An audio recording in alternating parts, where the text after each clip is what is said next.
سبحان اللہ، ماشاء اللہ، حسبی ربی جل اللہ، کیا خوبصورت کلام آپ نے پیش اور کیا۔ ایسا یہ کہ ان کو دیکھ کر بھی ایسا مجھے لگا جیسے ایجپٹ یا مصر کا نہیں ہوتا، بالکل اوپر سے انہوں نے اتنے خوبصورت طریقے سے نبھایا۔ میری تو خود اپنی یہ بڑی پسندیدہ نشید ہے۔ اپنے گفتگو کا ناظرین آغاز کریں گے، آغاز نہیں بلکہ سلسلہ وہیں سے جوڑتے ہیں جہاں سے ہم نے توڑا تھا، اپنے مولانا صاحب سے۔ مولانا اتنا فوکس کر دیا گیا، اللہ پاک نے اپنے نام کے ساتھ جوڑ دیا اس مہینے کو۔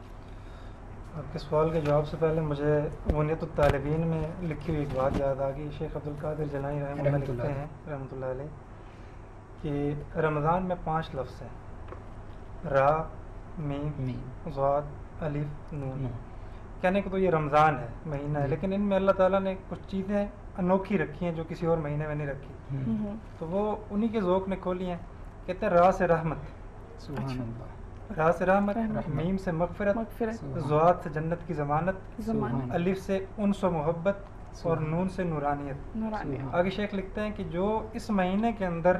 اخلاص کے ساتھ پیغمبر کی بتائی ہوئی باتوں پہ عمل کرے گا وہ رحمت پائے گا، مغفرت پائے گا، جنت کی ضمانت پائے گا، انس و محبت پائے گا، اور آخرت میں نور والا چہرہ لے کے جنت میں جائے گا۔ سبحان اللہ۔ جب اتنی چیزیں رمضان کے اندر رکھ دی ہیں تو ظاہری بات ہے انفرادیت ہے، جس طرح پھول سارے پھول ہیں بالکل، لیکن گلاب کی اپنی ایک شناخت ہے، بالکل، اور اسی طرح رمضان بھی اللہ تعالیٰ کی طرف سے ایک خاص، اس میں کچھ چیزیں ایسی ہیں کہ آپ دیکھیں ابراہیم علیہ السلام کے جو صحائف ہیں وہ ابتدائی رمضان کے دنوں میں اترے، توریت 6 رمضان کو، زبور 13 کو، اور قرآن مقدس 27 یا 24 کو، تو یہ بھی فضیلت ہے، اور لیلۃ القدر بھی اسی میں جمع ہے۔ ان بہت ساری خصوصیات اللہ نے اس مہینے میں جمع کی، یعنی قرآن کی وجہ سے تو اس کو اور زیادہ فضیلت ہے وہ مل گئی کہ قرآن کو اللہ نے رمضان مبارک میں جو ہے وہ اتارنا شروع کیا، بلکہ یوں کہیں کہ رمضان قرآن سے اور قرآن رمضان سے، بالکل ان کا آپس میں بہت گہرا جو ہے وہ تعلق ہے۔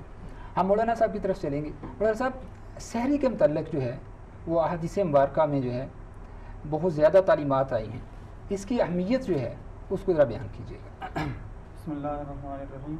سحری کا وقت جو ہوتا ہے اللہ جل جلالہ نے اس کو ایک خاص عظمت اور مقام عطا فرمایا ہے،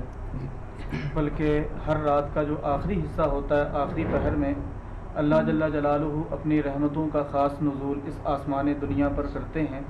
جس آسمان دنیا کا نام احادیث میں رقی کہا گیا ہے، رقی اس کا نام ہے، اور اللہ اس آسمان دنیا پر اپنی تجلیات کا نزول فرماتے ہیں رات کا آخری پہر یا سحری کا وقت، اور اللہ کی جانب سے منادی ندا لگا رہا ہوتا ہے، حل من سائل فاعطی، کیا ہے کوئی مانگنے والا